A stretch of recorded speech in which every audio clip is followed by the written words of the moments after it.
Well, hey there, Mama, and welcome back to the Moms Overcoming Overwhelm podcast, episode 86. I'm Emily McDermott, and I'm here beside you on this journey as we work together to declutter your home, head, and heart. Well, right now, you are likely experiencing that post-holiday glow, or perhaps the post-holiday spending hangover. And even if you didn't blow your budget in 2023, you may still struggle with impulse purchases, and you are not alone. In 2023, the average American spent $151 per month on impulse purchases. I guess that's a lot of Starbucks lattes. And that's over $1,800 in a year. Wow. So if spending money more intentionally in 2024 is on your list, today's episode with Megan Dwyer is definitely for you. Megan is a certified financial planner. She's also the host of the Money Isn't Scary podcast. And as someone that typically likes to avoid dealing with finances altogether, I really appreciate the name of her podcast. And after spending 15 years watching women take a passive role in the management of their money, she is on a mission to help them stop playing small. By challenging the societal norms around women and money, Megan aims to empower women to make money decisions out of a sense of abundance and confidence rather than scarcity and fear.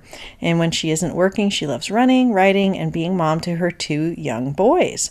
So today, Megan is sharing her best tips on developing a values-based spending strategy so you can go into the new year with confidence rather than with a bunch of stuff you wish you hadn't bought from Amazon. So I'm really excited to bring you this conversation today. So what do you say? Grab that notebook and pen and let's dive into today's conversation with Megan Dwyer. Hey there, Mama. Are you tired of all the stuff crowding your home, calendar, and mind? Do you wish you could say goodbye to the endless to-do list running around in your head? Want to declutter but don't know where to start? You're in the right place. Welcome to Moms Overcoming Overwhelm, where you will find proven and practical solutions to declutter your home, head, and heart. Hi, I'm Emily, a wife, boy mom, and simplicity seeker. I struggled to get pregnant and felt overwhelmed until I discovered decluttering could create the physical and emotional space I needed to become a mom. Now, 2 kids later, I've transformed my life and motherhood by developing simple systems around decluttering, capsule wardrobes, kid stuff, cleaning and tidying, meal planning, time management, and more, and I can't wait to share them with you. If you're ready to reclaim the time and energy you crave, be present with your kids, and finally enjoy the life and motherhood you so deserve, let's kick overwhelm to the curb, shall we? Grab your lukewarm coffee, your notebook and pen, and clear off some counter space. Let's do this. Hi, Megan. Thank you so much for coming on the Moms Overcoming Overwhelm podcast. I am thrilled to talk to you today. Hi, Emily. Thank you so much for having me. Yeah, of course. So you and I connected in this podcasting space, and I love what you teach and what you do because I am not very financially savvy yet. And I know that you're empowering women when it comes to the world of finances. So I would love it if you could introduce yourself, tell us about you, your family, how you serve women, and if you ever have any spare time, which you may not, but things that you might like to do in your so-called free time. I love it. It's rare these days, but yes. So yeah, I am Megan Dwyer. I am first and foremost mom to 2 little boys. They're ages 7 and 5. I know, same exact ages as your kids. I am also a certified financial planner. That is my day job. And in addition to that, I host a podcast called Money Isn't Scary, where I am educating and empowering women around their relationship with money. And it really was, that was born out of the pandemic, and it marries my experience in the financial world with my passion for human behavior and psychology. And it's a lot about my journey and my stories and all the crazy things that I think and say and do around money in an effort to help other women know that they're not alone in this. And in that spare time, and I say that in air quotes here, honestly, I like to run. I try to squeeze that in a few days a week in between getting the kids off to school and starting work. That's kind of a outlet for me. And I also love yoga. I don't do it enough, but I crave it. And I do love my solo trips to Target. I'm not going to lie. So yeah, I also don't get to do those that often, but when I do, I enjoy them. Yes, there is something lovely about a solo trip anywhere, but Target definitely is designed with moms in mind. So I think that I know that's a special kind Oh of yeah. pleasure going to Target. And so on our lovely show here, Moms Overcoming Overwhelm, I love finding out about the areas of expertise of my guests, but also finding out how they have overcome overwhelm in their own motherhood through simplifying or decluttering or just streamlining. When you're raising the white flag of surrender, you're like, oh my gosh, I can't take this anymore. And then being able to make a change. So, if you can tell us about a time, and this doesn't have to be specifically around finances, it could be about something else, but where you just were feeling really overwhelmed in your life and motherhood. And then you're like, okay, something needs to change. And tell us a little bit about what change you made. Yeah, this is such a great question. Thank you for asking because it brings the authenticity and the realness that we're all experiencing into these conversations. So I think it's awesome. So I wouldn't say I have one experience, honestly, of overwhelm. I think it's a lot and a lot of experiences that I've had, and I think this is a stage, right? So I am a full-time working mom. I work from home in addition to doing the podcast and the work that I'm doing there and juggling my kids, right? And I feel overwhelmed a lot with everything that I have to juggle. Fall in particular is always a really busy time for me with meetings. And last year I remember being completely fried. I wasn't really taking the time to take care of myself because everyone needed me and I essentially had no capacity left. But at the same time, through all my kind of personal work, I knew that not taking care of myself was not serving me and it wasn't helping me. Mindset is huge for me and for my mental health. And so I knew that that's what needed to be addressed for me first and foremost when I was kind of going through this burnout period. So I focused my energy there. In addition to prioritizing sleep, I just really started practicing self compassion and being more gentle with myself. I was talking to other moms so that I knew that I wasn't alone. I reached out for help when I needed it, which is one of the hardest things for women to do, whether that was, the grandparents or a babysitter, just to watch them while I did something for myself, which was not work, right? And I tried my hardest to not feel guilty about any of that because I matter too. And so I think for me, focusing on mindset and focusing on the little things that I can do to take care of myself is really what got me through it. Yeah, I always feel like in the work I do, I'm constantly giving women permission slips because they don't feel on their Yeah. own that it's okay for them to say no to something or to do something a certain way. And I think when it comes to that self compassion and self care piece, it really is every voice in our head that we either got from our own caregivers or from society or from social media or whoever is telling us, you should be doing something else right now. Like, this is not how you should be spending your time. And it's really being able to say, but no, like, I need to be able to get to a place like we've talked about, where I'm not feeling overwhelmed. I'm not feeling like I'm exceeding my capacity. And that's okay. And really giving yourself that permission. But it is hard because I feel like the messages that we receive pretty much from everywhere is telling us to do more, be more. And if you're not, then you're not being a quote unquote good mom. And that just causes us like so much stress and anxiety, right? Absolutely. And I'll add to that, do more, be more, have more too, right? Yeah. That's part of our culture and part of the work that you do in helping people, reduce the clutter. But that's part of our culture. It's like accumulate, get this pile of things and then you'll feel successful. Yeah. And what I love about the work you do and that what we're going to be talking about is a lot of times people say to me, is there an end point with decluttering? Like, when am I going to be done? And I Yeah. always say, Yeah. well, Never. there's not really an end point because as long as you are changing and your kids are changing and growing, there's always going to be stuff kind of flowing in and out. However, people do not like to talk about intentionally spending their money in a way to reduce the clutter that you have to declutter later on. And I'm curious because I know that you've had your own personal journey when it comes to impulse versus intentional spending. Why do you think that women and especially moms struggle so much with intentional purchasing and often result to those impulse purchases? And then we end up having the stuff with the tags on them, or we have bags of things that should have been returned probably 6 months ago and they never were. And they're just sitting around. And it is that extra feeling of guilt then for wasting money.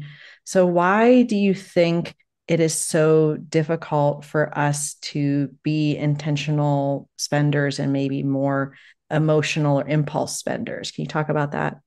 Yes, yeah, and I can share some examples from my experience too. But I think because we need an outlet, right? Life is hard, motherhood is harder, um, and shopping is a socially acceptable outlet. I always say this, like it's so much easier to say, "Hey, I'm going to Target. I'll be back in a few hours," than it is to say, "Hey, the bar to have a bunch of wine. I'll be back in a few hours," right? We don't, that's not okay to say, right? And also, shopping is fun. The experience of shopping is fun. At least, it is for me. And I'm sure it is for many other women out there, right?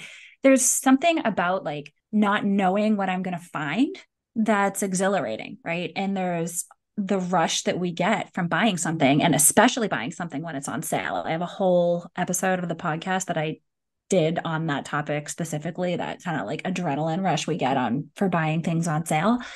But I always used shopping as my way of coping with big feelings. If I feel like I was always kind of looking for something to fill a void, right? Instead of facing the difficult, overwhelming, anxious, scary feelings themselves, because it was easier, right? And obviously it was less painful and it was more comfortable, right?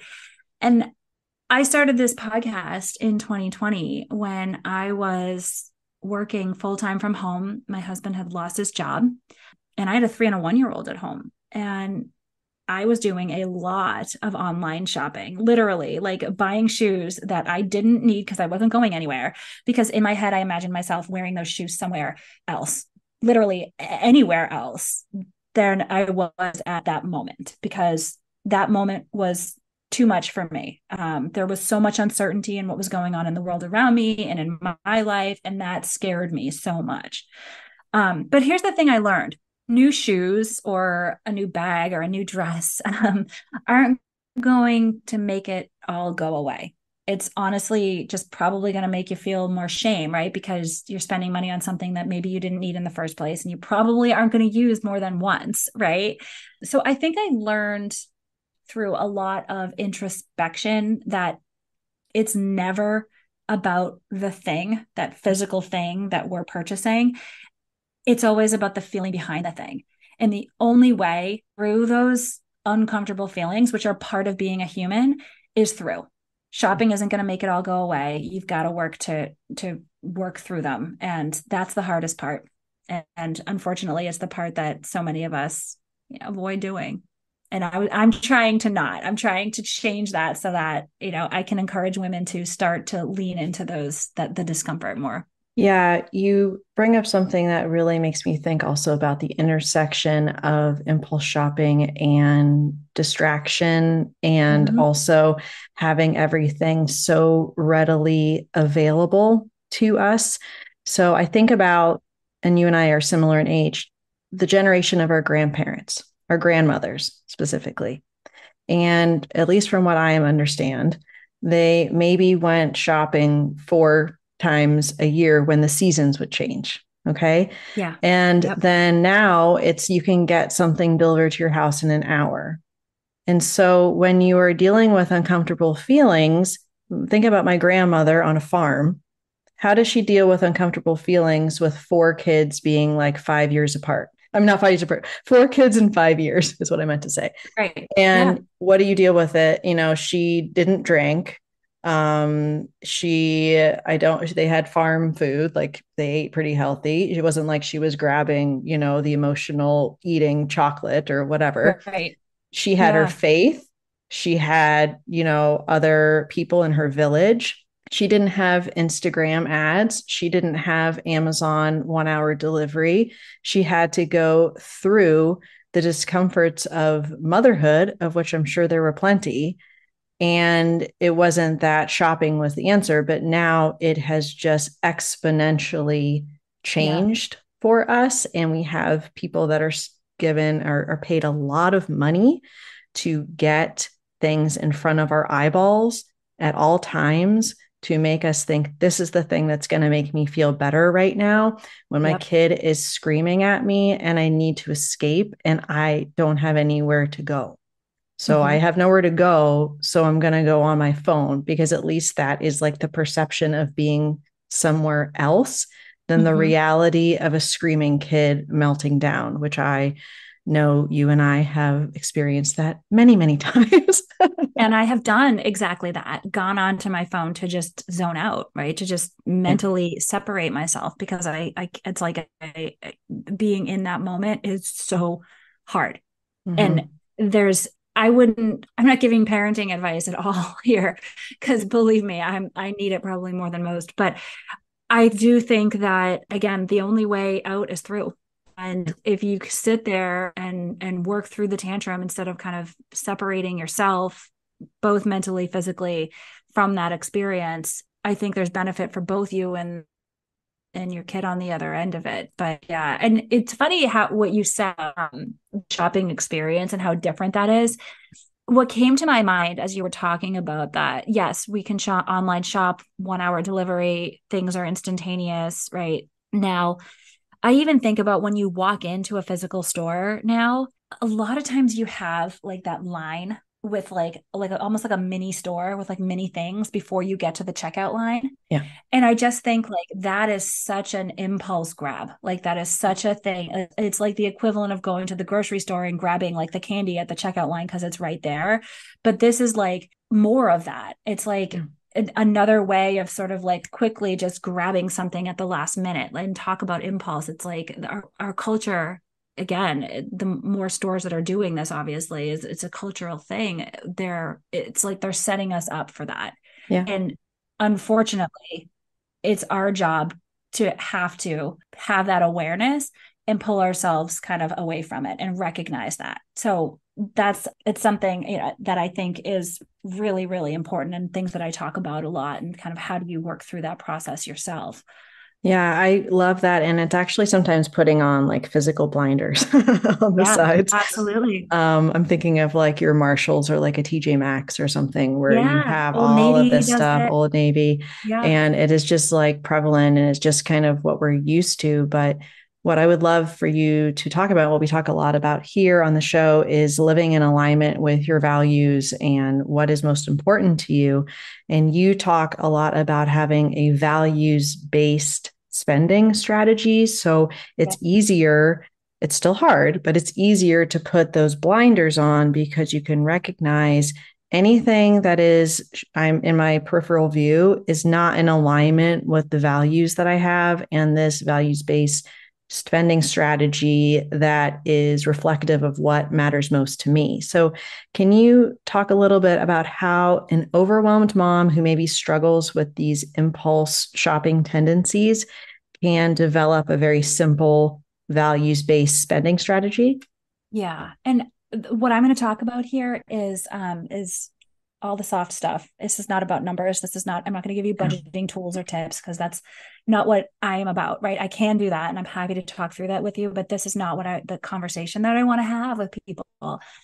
But I really think through my own inner work, I've been able to, I wouldn't say stop, but maybe reduce buying things because of some of the self-awareness that I've had, right? So I find now I'm at a point where I don't necessarily get that urge to spend money when I'm having a hard day because I know that there's other tools in the toolbox. It's a tool. It's out there. You can do that. But I also know that it's not going to help me long term, right? So I think there's a few steps to this kind of values based strategy. So the first thing is you got to know your values, you got to connect with them. So if you don't even know where to start, there are core values exercises out there that I actually talk about. And I love these because I just find them so fun. I'm happy to share it with you as well. But there's exercises where literally it's a list. It's a list of 30 to 40 different core values. And you start by circling your top 10, just the top 10 that, whatever resonates with you. Right. And then you kind of like narrow it down a little bit further. You take another look at it, another look at it until you end up with maybe like 3 to 5, right, of your top values. And I think it's just a really fun exercise to do on consistent basis, just because I think the last time I remember doing this exercise when 5 years ago, but 5 years ago, my priorities were very, very different than my priorities are now. Right. So I think it's important to do this exercise on a continuous basis. So there's that piece, right? Like, let's actually align and connect with our values and know what those are, what's important to us. Then I think it's important to start to actually look through your transactions. And I don't mean this in like a shameful way or a judgmental way. And I think what's important here is just be curious, right? So go pull up your bank and your credit card statements and just start to look through it a little bit. See if you can kind of maybe see any patterns or any spending habits, and see if you're spending in the whatever, pick a period of time, last month or the last couple of months, see where your spending has aligned with those values that we just came up with, right? And what doesn't, right? And this, I think, just doing this exercise alone is actually really, really eye-opening and empowering, because you can actually kind of start to see like the difference, or maybe the disconnect between what matters to you and what your actions are, right? And so that might be why you may be feeling some guilt or shame, because things aren't in alignment there. So I think just do this without judgment, massive self-compassion here, you guys, because women are so hard on themselves. And I think we need to approach all of this with with mindfulness and kindness to ourselves. And so I think the last part to this is really begin to develop that self-awareness. So in addition to the values that we talked about, in addition to kind of seeing maybe your spending habits, start to be a little more conscious of maybe when and how stress comes up in your life. What are your triggers? What does your day look like? What are the patterns kind of flow? When do you tend to maybe get more anxious than others, right? These are all really important parts of the equation here. And this is more, I'm just going to say, like, this exercise is about so much more than just budgeting and saving money. It is about creating a healthy and intuitive relationship with yourself. I believe that your relationship with money is directly aligned with your relationship with yourself. So once we have that kind of healthy baseline or foundation, then we can kind of take it to the next level and start to work through the perception and the relationship with money. That is really fascinating and incredibly helpful. And I have done core values exercises, but I never really looked at it as how it would impact how I'm spending my money necessarily. It would be more, I guess, how I'm spending my time. But, if you say one of your core values is generosity, then the question is, okay, well, how am I able to be generous? And maybe that is with your time, but if it is with your finances and then you're doing all of these impulsive purchases, again, there's that misalignment. But the other thing that I love that I always try to remind myself is that self-compassion piece and having the curiosity. I have heard the term data over drama. Oh, I like which that. I love that, because you're just looking at the numbers. It's not that the numbers are saying anything negative about you. You, again, are being curious. Oh, that's interesting. I tend to look at Instagram ads as I'm scrolling Instagram right before bed. Maybe instead of being on Instagram before bed, I can try reading a book this week and see if that changes how I'm impacted by those ads. So you have that self-awareness, understanding your triggers, and again, having that more holistic view of short-term dopamine hit versus long-term happiness and health. So if I know, this is just an example from what you said earlier about how it's not socially acceptable necessarily to go to a bar for 2 hours, but it is by yourself. Okay, right, to as go a way to to Target. decompress. Yeah. And so I was having my, glass of wine every day at 5 p.m. because I felt like, well, first of all, 5 p.m. is socially acceptable. It's not 4.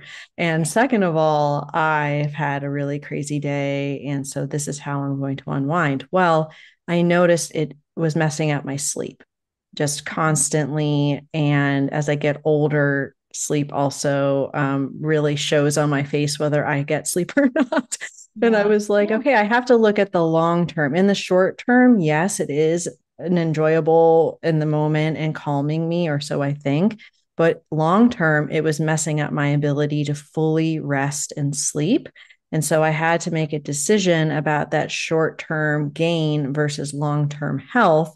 And so I'm no longer doing that. And it's been really huge with my sleep, but also my anxiety levels, which again, anxiety might trigger you to do shopping or any of the other kind of coping mechanisms to deal with that anxiety and stress. So I think that that's really great because it's that long view, having that self compassion, and just really looking at patterns and habits and saying, oh, I'm aware of this habit. How can I change it, tweak it, replace it for something that is more healthy and in alignment with my values and goals? Absolutely. Yeah. And I think the key piece to this, which is again so hard for so many moms, is slowing down and tuning in and actually allowing ourselves the time and the space to listen to ourselves, because our emotions are always telling us things, our bodies are always telling us things. So we just need to allow ourselves some time away from the chaos in order to actually pay attention to what's coming up for us. That's huge. Yeah. And sometimes it feels hard when you're in the chaos to feel like you can get that moment of clarity. And I think that recognizing something that I recognized recently in talking to a coach that deals with mom rage and anger and burnout, that kind of thing, is that when we escape to our phones, which for a lot of us is our go to, it is actually stimulating us more. And so if Yeah. we are, in the presence of our kids, and you and I both have 2 boys, so we know, and they're screaming and pushing and yelling and wrestling and chaos, and it is very overstimulating. And I'm a highly sensitive person, so it really impacts Me me a too. lot. Yeah. So then it's kind of like, okay, well, where do I escape? I can't physically escape my home. I have to be here for my kids. But what do I do? And so then it is, okay, recognizing that the phone is actually stimulating me more. And what I need to do is just take that couple minutes of breathing or, just doing what you can in that moment to help. So that's really been eye opening for me because I feel like phones are always that go to escape. And that's where Right. it's so easy, not just for social media, but also to buy things because it's just like Oh so yeah. easy to do that, like we talked about earlier. It's a few clicks, right? And Amazon is, again, it's a few clicks. Our kids can even do it, right? And unfortunately they have before. And then, there's the packages at your door and, tomorrow morning or in an hour, depending on what you choose. And it's just crazy. It's like sometimes having the convenience, and that is just, it backfires. I think it's great, but it also can be really hard, and it can have a detrimental impact on us and our mental health. Yeah. And I just really appreciate all of the work that you're doing. And like I said, having that more holistic, values based, self compassion approach, that it is not just about the numbers and putting, dollars in buckets and, so to speak. Yeah. I just really feel like that is so important to look at the holistic picture. So I would love it if you could tell us all the ways that the listeners can connect with you, because I know that they're going to want to listen to the podcast and find out everything you have going on. So can you share that with us, please? Yeah, thank you. Yes, the podcast is called Money Isn't Scary. You can find that anywhere you listen to podcasts. You can also check out my website, which is just moneyisn'tscary.com. You can download, I have a little freebie on there, 5 things all moms need to know about money. A lot of them we talked about today. And you can also follow me on social media. I'm on Instagram and Facebook, both just at Money Isn't Scary. Wonderful. Well, I will link all of those things in the show notes. And thank you so much, Megan. This was such a wonderful, refreshing conversation and helps me also to translate some of these things I talk about into the money and financial space. So it was really helpful for me. So thank you so much for coming on the show. Yeah, thank you so much for having me. This was a lot of fun. If you like today's podcast, here's what you can do. Just take 30 seconds to leave me a review. I know you're a busy mama. You're overwhelmed, in fact, but 30 seconds of your day makes such an impact. I'll be blessed by your words. They'll definitely make my day. And who knows, you might be entered for this month's giveaway. In Apple Podcasts, scroll down to write a review. Thanks so much for your time. I'm so grateful for you.